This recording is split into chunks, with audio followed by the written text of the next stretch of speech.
Peasant! OMFG, Ifrit, Diabolos, Chaos, Zodiark. What do all these things have in common? Clive freaking Rossfield. It's happening, guys. 16's popping off. We had a brain cannon this one, didn't we, Gingy boy? A few spoilers?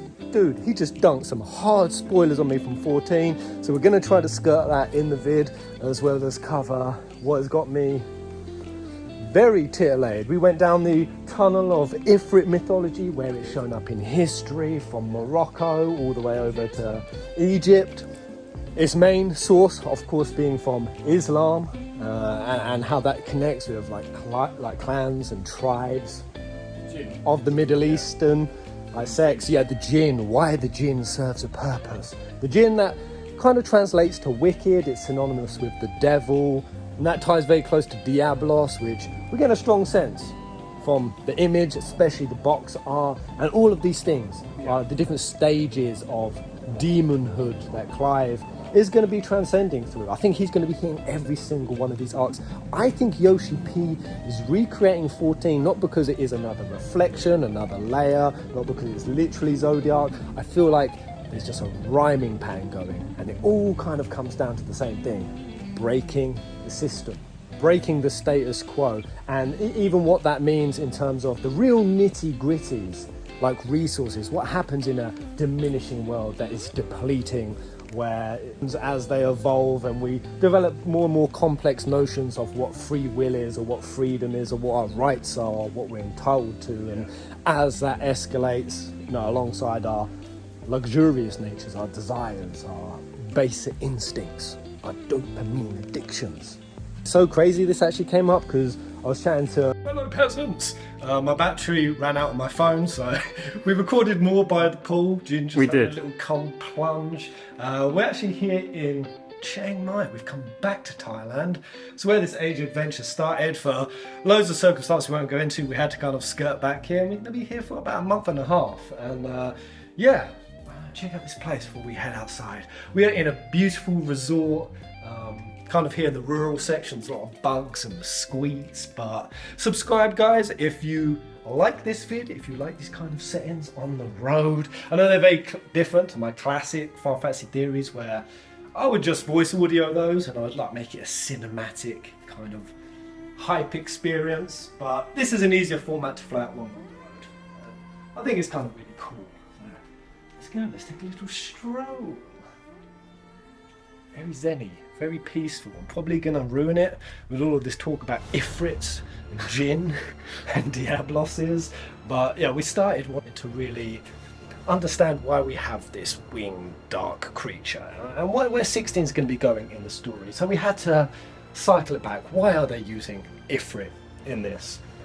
I mean, the first big one was yoshi-p empathizing with Ifrit. That was kind of hilarious. He said that, Ifrit's typically he's had a rough ride in Final Fantasy. Like, we've mistreated him, he never really got good representation. He'd always be the first one to get mushed. I even showed Bree and Stillwell, who have both played 15, the retconned scenario with Ifrit in 15. I don't know if you guys remember it, but the big beef that they have is that God made the Jinn, and the Jinn are so proud of the forms and how powerful they are, that they see humans as a pathetic existence. And in Final Fantasy 15, they kind of flipped that on his head. They made Ifrit the only one of the gods who kind of saw humans and was like, I respect your will, I respect what you're about, and granted their fire. We saw that Shiva / Gentiana, she was freezing them, weren't she? Yeah. She was killing them. Yeah. She was totally disgusted by them, and it was only Ifrit in his benevolence that kind of won her over. That's what made her fall in love with him. And then they both decided to become protectors, like we had with 15, like Bahamut and the host. They protect humans, and it is veiled under this protection, this duty, that it's a God-given, the heavenly host. Something we're seeing in 16, with the halos, where it's like their duty to protect these different nations that they're heads of, and they don't have free will. These tuk-tuks. Right, let's head out to the garden. It's so beautiful out there. Ifrits are the one, and this is where Ifrit and the devil, and even Satan, Satan who was also an angel. The difference between those, and it's very clearly stated in Islam, is angels have to follow, they have to obey their creator's will. Their ordinances, their duty, whereas an Ifrit is the only one who doesn't have to. An Ifrit does have free will. You're getting bitten. I'm getting bitten by bugs. Let's go. This free will can basically create two different kinds of Ifrit. The kinds that are pure-hearted, and there are examples of pure-hearted Ifrits, or there's evil ones. And that's very curious, especially when we look back on 15 and we see that Ifrit had that instinct to try to lift them up with technology, but what the flip was, Shiva hating them at first, was then when humans got too cocky, too arrogant, when the nation of Solheim came up, that was the ruins of 15, of which we're going to be seeing in 16, a fallen civilization. Ifrit then became the destroyer. He started destroying Solheim, and Shiva then turned against Ifrit. So it's very curious, once being the supporter and then being the destroyer. Now they of course retconned that out, where they very much felt like they didn't know where they was going with episode Arden in his story, because then they kind of switched in the Star Scourge Ifrit. We didn't have a Star Scourge Ifrit. I don't know if you saw it. Well, you did in your PC version, right? Yeah. It was kind of necrotic. That wasn't original Ifrit. Right, okay. They flipped it to Arden then corrupting Ifrit. And that basically is a manifestation of a status quo, which is what the lines of Lucis are. Ifrit essentially being the victim of a long line of humanity's collective F-ups, basically. And the fact that Ifrits do represent free will is kind of like a thematic flip that humanity's we encroach on our own free will when we try to ascend too fast, too luxuriously. And what are we trying to do in this game? Even now in today's technology, the advances. I was even watching a documentary on how they're trying to delay our aging. You can go into oxygen tanks, and if you get 100% oxygen, it stops the telomere degradation of your DNA, and it might add on an extra 80, 90 years. All what we're trying to do is fight our biggest rival, the Grim Reaper, death. Something that fundamentally Diabolos, chaos, represents. Jinn, the devils. We're trying to overcome death, and we're trying to pull ourselves out from a world of suffering. And it's so cool how connected the Christian and the Islamic versions of kind of how this goes, because both of them have Adam and Eve. I feel like we might have to quickly go find a beautiful waterfall because there's people zenning out. But let's take a little walk through the garden. We're going to cut to a little music break, and we'll pick this up somewhere nice.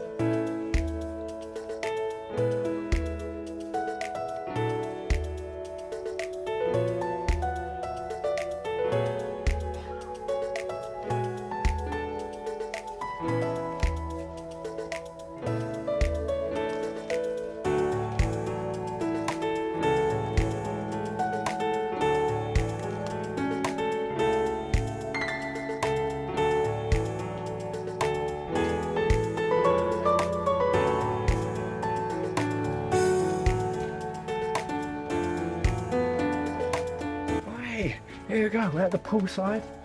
Very cool, very beautiful. I have just heard Jinn's Jinn. Bree's got her massage done, so I'm gonna be going for mine in a sec. Gonna be here over to the new year. The only unfortunate thing is we don't have TVs, so we can't actually stream. So we're just gonna be creating content and going down the rabbit hole, which I really like. I love these. This is what I always used to do. I never used to be a streamer, but now the fact that we are right at the peak of God of War and Crisis Core, kind of a weird time to not stop. It hurts a bit. It's a very weird time. I don't know. Do I have any benches around? Let's take a perch down here for a sec. So, what we've got as my premise of the story so far is that there's clear uses of Hebrew in Final Fantasy 16. We've got the Book of Joshua. I've kind of described this before, you might have seen in other vids, but very quick recap. The book is literally written by Joshua, who's in some metaphysical non-aging state as the Phoenix, who again symbolizes rebirth, and the lore has said that Phoenix is the most coveted of all of the icons in this game because it allows humans to beat death, to cheat death, and We could kind of see, or at least I get the vibe, that Sambrique attacking Rosaria and trying to claim the Phoenix for themselves is synonymous to humans making a play on trying to cheat death. And what we've seen is when they do that, it brings about an Ifrit. Because that was the crux of 15 Ifrit and his motives for turning against humans. Solheim rose up to the heights of power, and we saw, just like the MTs, I was saying to you one eye, Ginge, that we saw in Niflheim, sort of the catacombs, where they were basically doing experiments on trying to create like proto-humans, of which our boy Prompto was one. But what we saw is the Solheim version of that tech that Arden basically ripped off. It was the underwater cavern, where really good FF15 archaeologists and my old Solheim vids, it was a metaphor for a womb being inside that big water cavern. And what we fought in there was things like undead skeletons, necromancers, enough of a hint to say that humans with their tech were trying to cheat death. And that's when Ifrit raised it all to the ground. Now what if they're doing something similar here, and that the bringing of the second Ifrit, the dark icon of fire, that happens just as Joshua wargs out? I don't see it as any coincidence. Another place where this really appears is even with the Ark of the Covenant. It's kind of theorized that in the Ark, had mana potions and I think a rod of Aaron, and basically the tools from God that, were they to be misused, would be able to give humans immortal life. And what we saw with the tribes of Israel in the Exodus story is that create a never-ending perpetual war. Humans were always at loggerheads, and that happened from Abraham into Moses and then finally into Joshua. I've compared where Barnabas is clearly the Moses. Moses in the story, he sends out spies like Benedicta. He goes to the eastern territories, Egypt, and takes over and murders a whole load of people with the hand of God, which Barnabas does. He takes all of the load, and then once he's done that, he goes over the river to the west side, the divide of the river in 16 being the crystalline dominion, and then goes and wages never-ending war with them. When Barnabas, oh god, really? Yeah. Okay, Breeze just had a massage. They're Was gonna it have good? one. Yeah. Yeah? Jarring. Very jarring?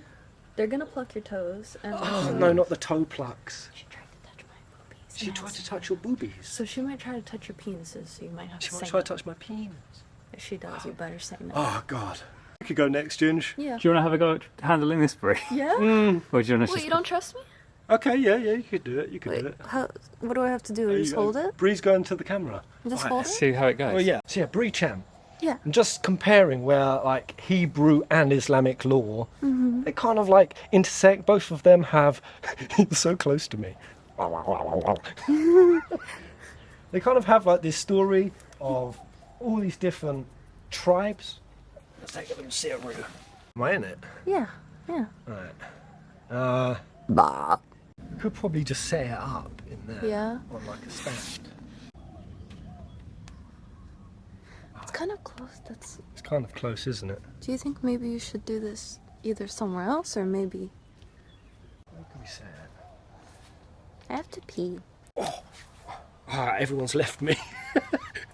Right, my massage next. Okay, right, where was I? There's one thing you got to forgive with these vids, is how scatty they be. But yeah, so I get this real synonymous thing with Barnabas being Moses. You have the parting of the sea like behind him, whether that's to find Levi, to get the host on track. Levi, who is on the box art but isn't.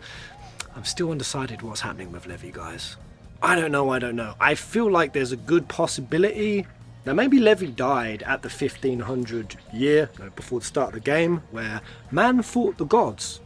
And I keep coming back to this thing. Man fought the gods. Why? What gave humans the power of the icons? Who inspired them to turn against the gods? And my other theory is that there's an evil goddess running Sambrique. I think it might be the little girl. She is literally the one true deity, reincarnated, and that's not just a metaphor, a euphemism. She literally is there, running the shots, and that's why the attack happens. That's why Sambrique have favour in the wars, which is in the Exodus story. Whoever gives proper worship to the real God, they win battle after battle. We see Sambrique having this success, and we see Dion questioning, why do you keep going to this war, to the old Thornton dude? And I just really early days had my suspicion thrust onto Sambrique, and that's why I created that goddess, goddamn airplane, evil goddess theory, of which, you know, in the latest Japanese website lore drop, it does say under Dion's profile that he's loved, bards sing his songs, but something dark resides in his nation and is going to cast a darkness over his bright and shining wings. So there is something there. All roads lead to Sambrique, but what I want to present after looking more into the jinn, the Islamic stories that also kind of replicate the Exodus ones of like warring tribes, the Ifrit in the Islamic stories, they also do run their own societies. Ifrit's also interesting in that they live with social structures similar to that of man's. They have kings, queens, sultans, royal families, a social hierarchy that resembles that of desert tribesmen. We're talking about like the 12 tribe of Israel, that kind of geographical location, as well as what the societies were like at that point. And there's even a story that is literally called the Seven Jinn Kings. Now, jinn being supernatural beings, and just to break down a few of those, because Ifrit is a jinn, and he is considered as the most cunning, as the most tricksy and false. There's a whole story of how Ifrits can be contained, and very commonly what Ifrits fear most is human magic users.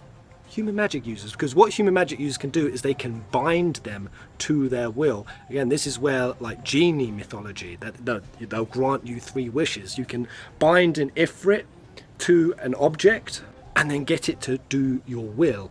However, it's that thing where they will try to be cunning and conniving and use the wishes against you. So while they serve a master, they're constantly looking to undermine and trick the master to break themselves free. And this is exactly where the story of Diabolos has also kind of risen up time and time again through history. So Diabolos, a literal translation of it is slander, slanderous, accusing falsely, culminate, a false accuser, slanderer, applied to a man who, by opposing the cause of God, may be said to act the part of the devil to side with him. So that bit there, may play the role of God.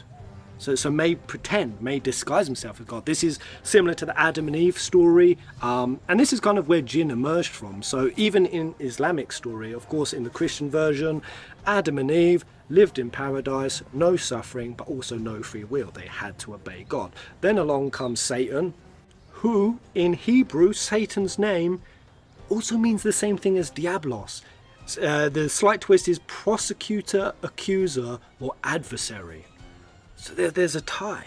And this tie is more than just naming. So Diabolos is the Greek word for devil. In Latin it's Diabolus, Italian Diavolo, Spanish Diablo, Diable in French, and Diabo in Portuguese. Diabolos meaning accuser or slanderer. Another word could mean divider, which is kind of also why Diabolos, as we've seen him in the Final Fantasy series up until this point, is associated with gravity magic. Not only is it dark, but what does gravity magic do?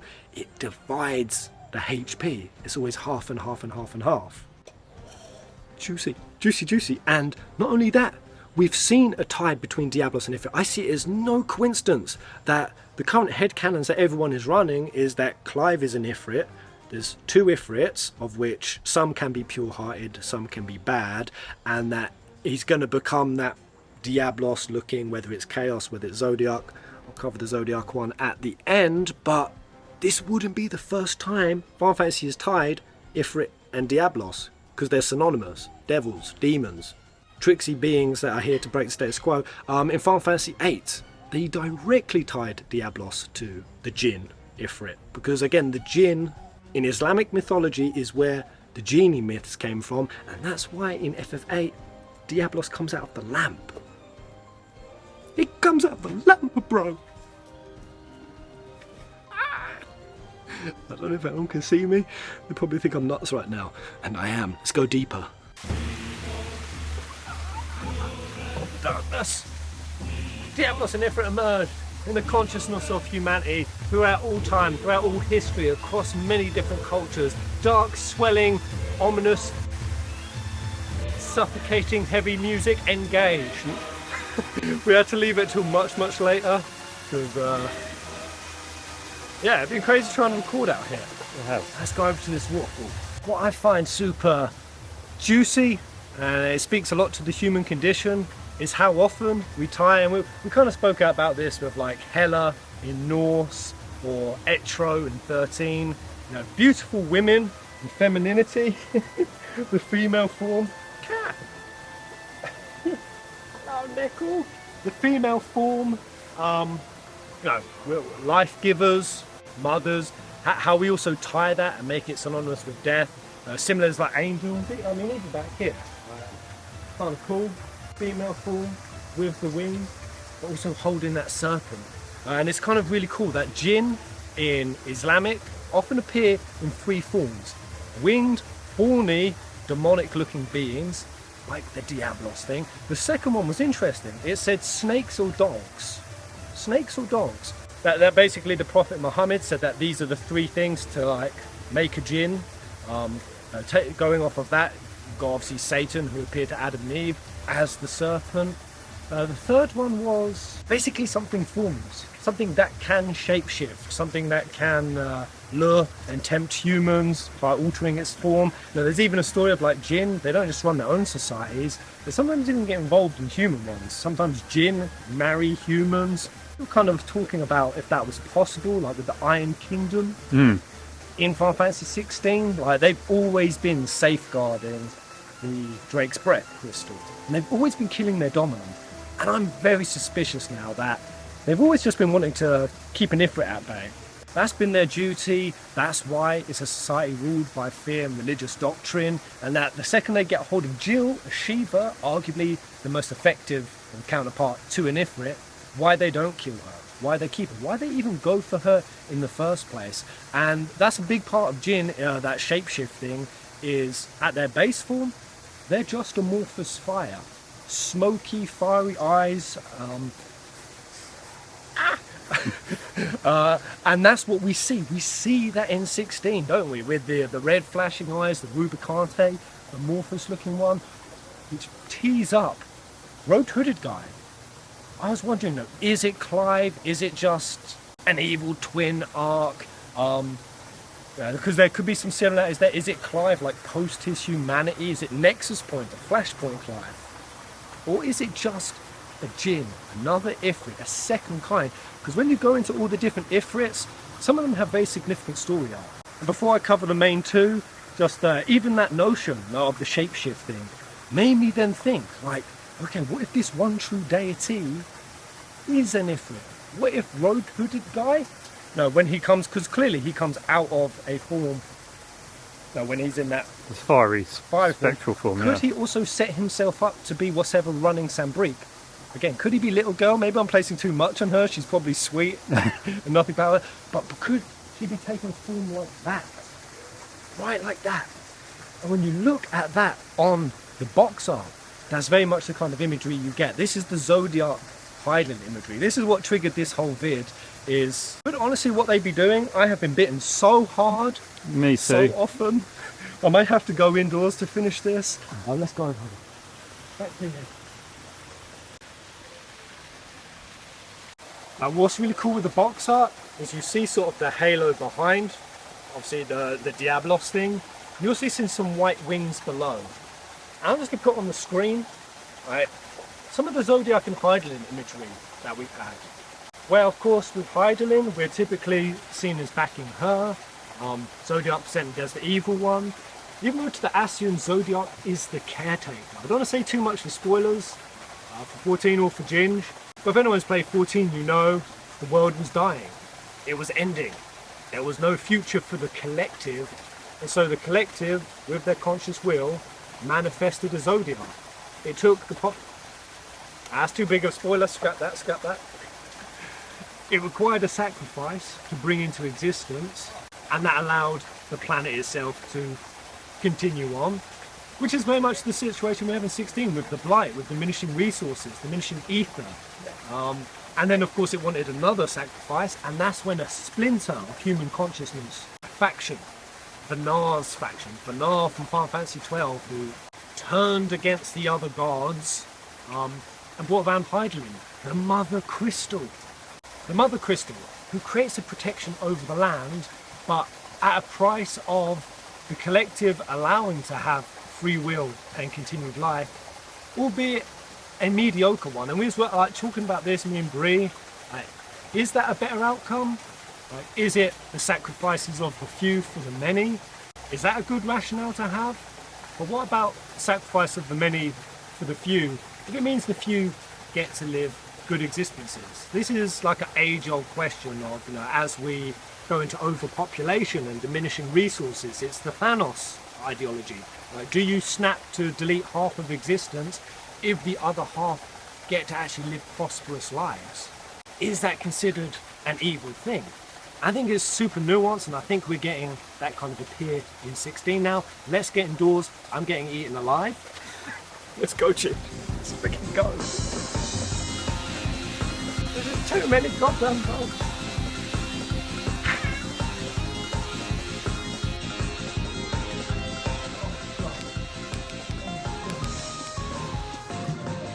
Nice.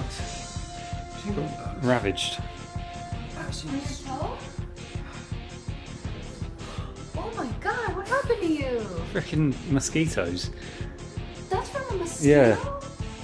Yo. There's one there. Where? Like an actual squeak? Green. Yeah, get it. Kill Where's it. it gone?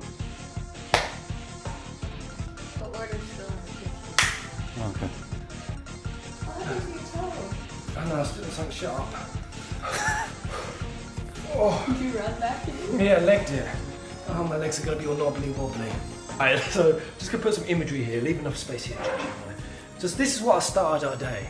Looking at that classic Zodiark Heidelin, like there's been a few images, like even when Heidelin and Zodiark are flipped, and Zodiark, he looks like an Ifrit Diabolos thing. And the fact that the series has merged the concept of these two, they've interchanged them, and the concept of fire in the Ifrit context is our darker nature, our selfish natures, our nature to evolve and ultimately overthrow God. We want to become gods, and I feel like that's always kind of been what's in the archetype of whether it's a chaos god or a trickster, or a deceiver. It's trying to overcome the inevitable. It's trying to overcome fate. I think that's why the saying cheat death kind of exists. It's something that is tied to a darkness, a fear that exists within the human condition, and that fear can also be a fire. And I think that's why we have these crossovers, and it's why time and time again throughout history, though Ifrit and Satan, they are angels, Lucifer, winged creatures, wings of light and dark spread afar, it's why they're also fallen. And same as in Islam, the Ifrits were cast out of favour. So according to Islam mythology, the Ifrit was one of the first groups of being created by Allah, and they were proud of their form. However, the introduction of humans posed a problem. They could not see this new race made of brittle clay, how it could rival their superior form, which was made of smokeless fire, formless fire. Rubicante. And this is where I want to bring in one particular Ifrit, I think could play into this story, and may even be a rogue-hooded guy, the red-eyed Ifrit to Clive's blue-eyed Ifrit, his good jinn versus a bad jinn. One of them was called Iblis, and basically he refused to kneel to Adam. So in both the Abrahamic story, Adam and Eve being tempted by the serpent, in the Islamic story, Iblis refused to kneel to Adam, and for his disobedience he was cast out of Allah's favour and cast from the heavens. Now we see the host having every other icon there except for Ifrit. Well, of course, also except for Phoenix. And I think this is what ties it up neatly, because in the book of Joshua, written by Joshua, that Phoenix is supposed to be part of the host, but Ifrit clearly isn't. And I don't now see it as any coincidence that obviously where we do see Phoenix is caged within the Diabolos-like thing, caged within Ifrit. Because an Ifrit, by nature, doesn't want humanity to have access to immortal life, because that is what would make humans equal to them. and with the base story being that they were jealous, and that's why Allah cast them out. Bam, bam, bam. Listen, many who study religion believe that Iblis in Islam is the equivalent of Satan. He is the jinn who is said to have tempted Adam and Eve, cast them out of paradise. However, through Iblis, it is thought to have caused the fall of man. There are noticeable references and interpretations of each religious text. The most notable is that Iblis is not seen as a rival of Allah. He will not fight Allah when Judgment Day comes, but will die. And while yes, Iblis was created by Allah and is essentially the same as an angel, he's not considered an angel for, again, that very distinction that he has free will, whereas angels do not. And the fact that, like Dion, I get real big parallels again to 15 is obviously the deal with 15. You know, when they took down Ardyn and Ifrit to get into the big tower, we had Titan, we had Shiva, we had Rama, Leviathan, all teaming up under Bahamut, king of the dragons, command, to go after that Ifrit. Because Bahamut is there to, he resembles a status quo. But I feel like what Final Fantasy presents is that status quo being inherently evil and flawed. And so you know what I mean? So even though all the other summons in 15 were fighting on behalf of Bahamut, they were all in the wrong. And I was saying, like, back in the day when I did my whole Bahamut is evil theory, it was so unobvious back then. There was not much evidence to go on, but it's these kind of thematic ties that kind of led me up to that point. And why the moment I saw the halos on all of the icons in this, nah. They could be following because they're forced to obey something that, while it is defined to us as a protection also kind of equaling stagnation. And that's the Hydaelyn story, isn't it? Is that there were flaws in Hydaelyn. While she was seen as the mother crystal that protected and Zodiark the big bad baddie, we saw it wasn't as black and white as that. Zodiark was essentially the caretaker of the planet that would allow humanity to become their immortal, invincible natures, but the mother crystal, it appeals to our humanity, but it doesn't to our transcendence. And in a roundabout way, that's why the mother crystal actually limits humans. But because we've come to kind of accept and in many ways kind of love our limitations, that's what we consider being human. And I feel like there's so much out and out with making that the theme of 16 because that is Clive's mission. It's the protection of the mother crystal has gone on long enough. It's time to end the protection of the mother crystal. And the logic behind it is really no different to Zodiark's. I mean, that's why 14 has got just so many parallels to 16. Now, it more or less could just be an elaborate kind of alternative telling of the 14 story, because it also describes in the 16 law that it's because of this mother crystal that it's creating, while it allowed for abundance and flourishing of humans as we know them, it's also what's causing the conflict and the diminishing of resources. And that's why we need an Ifrit, one free from having to obey that mother crystal to be able to break it down. And that's why I find Barnabas really curious, because it seems like he does want to fulfill the prophecy in terms of bringing together I will unite all the dominants to bring about a new age, because in the cosmogony it says that once they get together, it will bring about the one true deity, and that will lead on to a second age. The problem I see there, and it's why it's very similar to Moses, is that he wants to be the liberator, just like Moses was, and he followed all of God's commands. That was the deal with Moses. He did everything God told him to, down to a T, and yet it didn't bring peace to the land. And, that's why Barnabas being Odin and Odin having the halo does kind of say to me that he is still following what his ordained purpose was, or is one that he doesn't have free will over. And that's why Clive is here to break it, and why also Clive could be seen as a threat initially, which is why I think that the second Barnabas hears about an Ifrit showing up in the world, he goes ham and chips, Hambo Jambo hunting down Clive, sends Benedicta out to hunt it because it's a threat. Just bit me. Shit. It's a threat to getting the host on track. And we see the threat because, of course, a Ifrit traps Phoenix, takes one of their numbers out. And the fact that Phoenix isn't in it, again, begs the question to me, did Ifrit back in the day take out Leviathan? That's why Leviathan don't exist. That's why Barnabas goes to the sea. Will he find that there is no Leviathan and like essentially crush his Messiah complex or his desire to be the hero, the warrior of darkness? Kind of flip it on its head, where he is the unwitting villain of the story.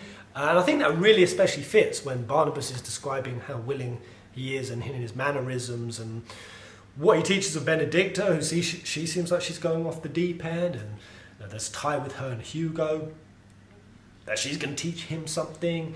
And I do feel like it's all to basically go insane and like give up your humanity, give up your free will, become the immaculate version, the one that follows and obeys what its heavenly duty is, free of making decisions for themselves. And that host, how many of them are there, Ginge? Well, there's actually like 9 of them, but because we kind of saw that Rama actually was from Willow's crystal, as well as Benedicta. But what's really curious is if you take away Phoenix and Ifrit, of course very integral to the story and therefore kind of sketchy, like they're not the host, they're not in the host, Phoenix and Ifrit, so it's 7 of them. We also have 7 nations in this game. Now Jinn, again, they're not just Ifrits. Jinn are big, all-powerful beings, of which there's quite a variety. One kind of them is called the Marid. And Marid is a type of jinn that's huge and powerful. They're also mentioned in pre-Islamic Arabian mythology. In Arabic, Marid simply refers to giants. Now we have the giant icons. And according to the information in the mythology, Marid is described as the most powerful jinn with great powers. They have free will, but they could be compelled to perform chores. Alright, he's here. Hey, that's what they want to see. Mr. Brown. Alright guys, we just got nummy nummies come. Is anyone hungry? Alright, I will finish this quick. I will do a follow-up and do more concise. I keep saying I'm going to do more concise vids and I never do. It never does.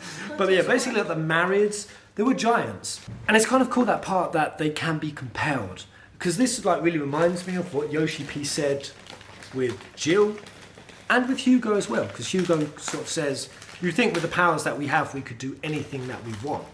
And Hugo very much adopts that mentality. But yoshi-p said, though they are big and powerful, they can be, through various means, manipulated into doing stuff. And we see obviously the kind of manipulation with Jill. It's an emotional one. They hold people hostage and captive, and they prime or the girl dies. Which made me think, if you was to describe not just Ifrit as a jinn in this story, but all of the icons, all of a sudden that, if you heard me say it earlier in the video, the Seven Jinn Kings. This was a story. Because I was trying, wasn't I originally, when I was looking at the Abrahamic story, there were 12 tribes of Israel. So I was trying to fit in with the 12. But now we know we have 7 tribes in this game. All of them in the icons. And in the book of Joshua it says that before that big Diabolos, Hyderlin, Zodiark, Merge, Clive, Ifrit Jinn demon thing comes, that basically each icon will flock to their nation. Well, no, there was very much they will fall under their chosen deity. And there's 7 nations in this. And the 7 Jinn Kings, magician in the Arabic mythology of Muluk al-Adiyah, they read in the books about these kings, the earthly kings, and their names depending on the source. But according to the version, and here they are, I'll quickly cover them because somebody did this in one of my videos. Obviously with the zodiacs, and the fact we've got like a constellation in the sky, which we said could be Dalamad in 14 that imprisoned Bahamut. Who knows, maybe in this it's been imprisoning Ifrit the whole time. But of course it's been the Evil's team, and they tied like gods to a separate zodiac, and the fact that also the dominants are born at specific times, and they can be hundreds of years apart, but yoshi-p said they're all born right now. Coincidentally, they all just happen to be born. So it feels like there's like a vague constellation alignment, and they do this with the 7 Jinn Kings. So I'm not even going to try to pronounce their name, but you've got, or maybe I'll give it a shot. Al-Madab is Sunday, the sun, and associated with the angel Raphael. I'm trying to look for the sun. The sun is, that's the constellation. Al-Abad, no, I'll just put it here. I'll just put it here. Basically, you've got Sun, Moon, Mars, Mercury, Jupiter, Venus, and Saturn. We even had one for Mars. Again, even this ties Mars, called the Red One. Its day is Tuesday, and its angel is Samael. Wait, who is Samael? I've heard this name. Who is he? Is it one of the turtles? Raphael. Samael. Samael, bro. Samael is the king of all demons. The red dot in the sky, like I had already associated that before knowing the angel, that Mars and Clive and Ifrit, it was all going to be connected. The red one. And damn, it links to the angel of death, the husband of the demonic Lilith, and the archenemy of Michael and the other archangels. You might want to. And of Israel. And of freaking Israel, bro. He's the king. Oh my god. Oh my god, that ties so tight. Oh yeah. They're mostly just crypto and Airbnb tabs. Nah, I know you got porn tabs. I mean, everyone needs to have a little bit of fun. I only just learned what bukkake is today. Bukkake. I genuinely didn't know.